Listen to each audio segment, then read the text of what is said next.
So hey guys, and welcome to the Random Watch Dude channel. Now, as you can tell from the title of this video, I'm going to talk today very briefly about the future of the new watch. Excuse me, I'm just swatting flies away here. I'm surrounded by insects. I've got cicadas in the background, so if you can hear this annoying clicking in the background, it's because it's the middle of summer here in New Zealand, and every 7 years the cicada, which has burrowed itself away in the tree, decides to dig its way out and call for a mate. So that's what they're doing in the background there, is they're just calling for a mate.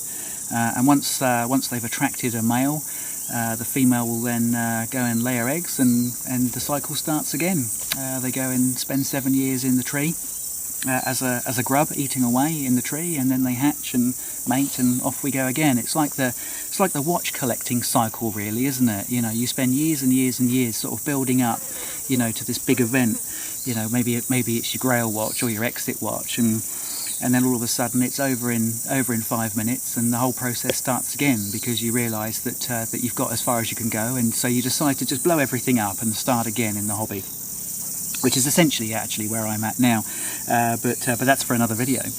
But I wanted to talk to you briefly today about where I think the market is going, particularly for the Swiss luxury watch market, in terms of buying new prices, and where I think the big watch manufacturers are going in terms of their strategy.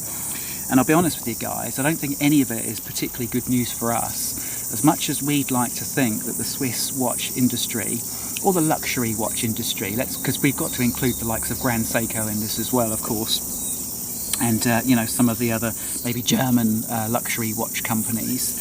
So we shouldn't bandy everybody around the Swiss luxury watch market. But I think where they're going, guys, is, and as I said, we have to remember that as enthusiasts, as collectors, we're just a tiny piece of the market for the watches. The vast majority of watches that the big watch companies are making, the customer, if you like, of these large watch companies, is just basically the one-off purchaser. You know, the guys that are just buying one watch, you know, every few years even, and they don't really pay much attention to, you know, the retail price, because they're just not looking at it all the time like we are. So I think we have to, you know, realise the fact that it doesn't matter really what we think at the end of the day.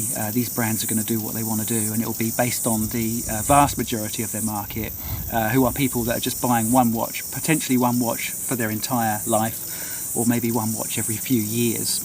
People that just aren't as besotted with the whole hobby as we are. So massive price increases over the last 3 or 4 years. And the main reason for that, guys, is because most of you guys, like me, in our careers, you know, we got decent pay rises because inflation went up into double figures, and for most of us, what that meant is our salaries increased as well. Our salaries improved. The world got richer. You know, the Asian market has grown significantly for wristwatches because of the development of the Asian economies. And so basically prices went up because they could, and also because we could actually still afford them. And this is the key message really in this whole video, is people can still afford these watches despite the fact that the price has gone up. And leading, really, this is the key point that I want to make here, guys, is I actually think that prices will continue to increase. I think retail prices will continue to increase because there are still enough people out there that can afford to pay the price. And so that leads us to ask the question, well, you look at the likes of Rolex, for example, why can't they make more watches? You know, because if they've got this, you know, they're a business and there's an insatiable demand for their product, why can't they just make more watches? And my argument, and you know, the whole, I guess, formula around this video is, my argument, guys, is that I don't think the likes of Rolex and Omega and IWC, you know, and Tudor and Grand Seiko, Panerai, Heuer, I actually don't think that they want necessarily to sell more watches. I just think that the key driver for them is their profit margin. You know, and I've worked in manufacturing for quite a number of years. I understand how manufacturing works, and trust me, as a salesperson in a manufacturing industry, you know, it's counterintuitive to me, because as a salesperson, I want volume and I want to sell more product. But of course, you know, from a manufacturing and an operational perspective, every extra item that I bring in that I've sold that's additional to what we were already making actually becomes a bit of a headache and a bit of a problem, because that means that you've got to increase your capacity. It means you've got to hire more people, you've got to buy more machines, you might need to deliver that on more trucks. So this actually adds cost to your business. So growing your business through simply increasing your volume of sales is actually completely counterintuitive from an operational perspective, because the key thing is that you need to make profit. It's all about making money, guys.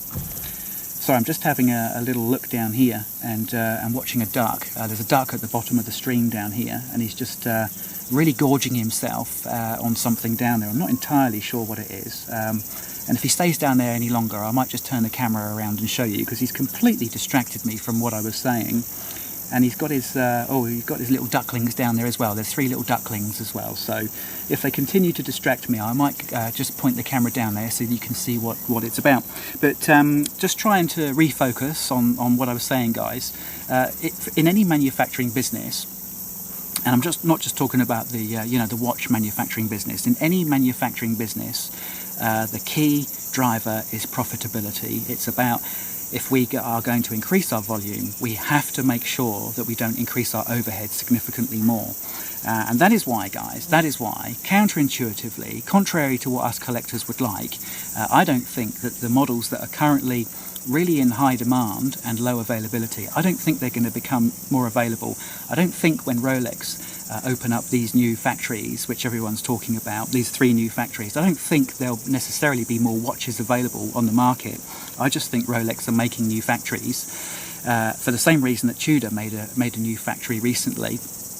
It's to increase their profit margins. It's to become more efficient, more cost efficient, because they can hire less people and they can automate processes more. The problem they've got is if they just simply make more product, then all they're going to do is they're going to reduce the amount of demand for that product, because as we all know, guys, we all want something which is hard to get. So I think what we're going to find with the big watch manufacturers is that they're going to try and just skirt that bridge, if you like, between making enough product so that people can actually buy it at a price that they can barely afford. They can just about afford to pay the price, without making so much of that product that it tips over the scales, and all of a sudden people are saying, well, actually that's quite a lot of money for that watch, and actually every AD I've been into so far on this Saturday morning has got that watch in stock. So I'm going to take my time and sit back and think about this for a while. So for the watch companies, it's really about skirting that fine line between making too many watches and having their price too high. What they'd rather have is their price slightly too high and not quite as many watches. And trust me, guys, having been in manufacturing myself for many years, that is how you make good money, is on not necessarily increasing your demands, just making sure that you're squeezing every cent that you can, not only out of your factory, but out of your customer.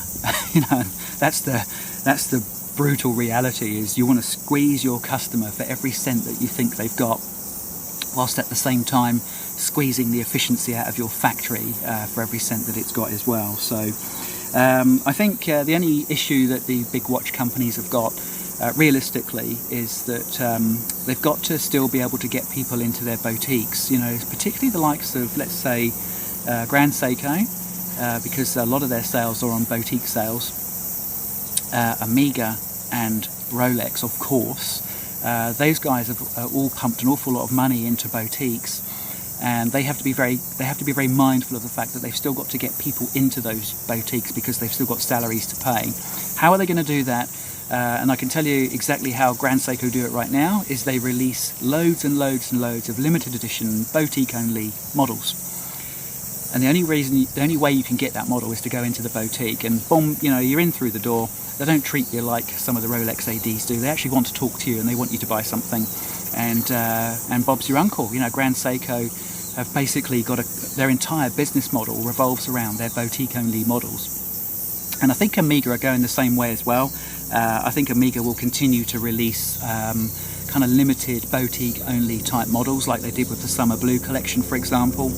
And it goes without saying, I think most of you would have seen there's 2 prominent YouTubers excuse the helicopter, he's just decided to come over the top now, just as I get to Omega, talking about boutique editions. So I've got the helicopter and the duck at the moment trying to distract me. But Omega, just recently, and you will have seen it from 2 prominent YouTubers just this week, Omega have just released, I think it was 3 new boutique-only Planet Oceans. And a couple of prominent YouTubers went, I don't know how they did it so quick, but they went straight on YouTube and did some sort of review or preview, you know, tried to make those models, I think, sound a little bit more exciting than they actually were. They're just dull boutique-only models, nothing flash, nothing different about them. And I think that's how, but look what it did on social media. It caused a little bit of a frenzy all of a sudden, didn't it? Because there's 3 new Planet Oceans with slightly different dial colours that you can only get from a boutique, and all of a sudden social media starts to fizz for a little while. And I think most of us figured out pretty quickly that was all just a bit of a fuss over nothing. You know, just more boutique editions. But I think, guys, you know, that's how the boutiques are going to get people in the door. They're not going to get people in the door, for example, at Omega, just to buy a black Planet Ocean. They're going to get you in the door because you want one of those matte green boutique only edition Planet Oceans. That's what's going to get you in the door. And guess what? You probably, because it's a boutique edition, you might even pay a little bit more money for it as well. So how about that? Profit margin, you know? The old EBIT goes up. Everybody's happy. So the duck's actually just looking straight at me now. He's a very friendly duck, and I promise I'll point the camera down here so that you can see him in a second. But I just wanted to finish this video, guys, the watch aspect of this video, by saying my suggestion is, if you do still want to buy any watch, you know, new from a retailer in 2024, is bargain bloody hard, guys. You know, make these guys work really hard. I made a video about a couple of months ago where I said, oh look, you know, for Omega, you know, try and get 10-15%, for Tudor, you know, maybe 5 or 10. But even in the last few weeks, last couple of 3 months, you know, the climate's changed, I think, in the watch market now, and things are getting tough out there, particularly for the big watch brands. I've got a funny feeling that Omega are going to disappoint. I've just got this really strange feeling, particularly when I saw those boutique-only Planet Oceans. I thought, really? Are you expecting us to get excited about these guys, you know? So bargain hard, guys. I think the likes of Omega and Tudor are really having a hard time at the moment to sell watches. I know for a fact that the likes of JLC, IWC, Panerai, all those Richemont related brands, they're struggling like anything. They're really having a hard time at the moment, guys, to get people to buy watches. So my recommendation is go in there and bargain really hard. Go in there and try and get yourself a 30% discount. And if you think that sounds a lot, it really isn't, because the markup and the margin on those watches is significantly higher than that. And you know, there comes a stage, guys, where it's more about stock rotation and cash flow than it is about margin. So keep that in mind. You know, think of this as a business transaction. Make these guys work really hard to sell you that watch. Get yourself a decent discount, or just abstain. You know, just don't bother. And start to look at the secondary market, because there are some great deals to be had in the secondary market, and I am making a separate video on that, so I'm not going to get into that too deep now.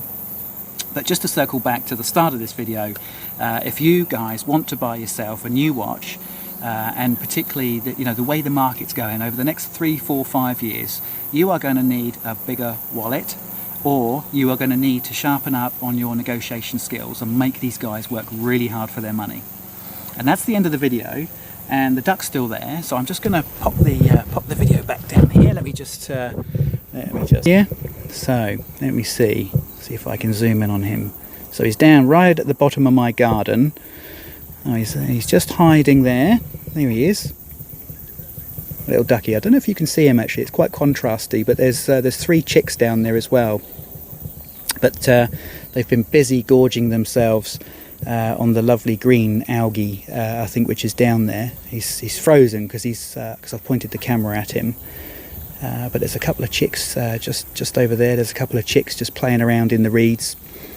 There you go. That's what's been distracting me for the entirety of this video, guys. On that note, that's the end of another watch rant for today, and I look forward to seeing you guys on the next video. Cheers. Bye.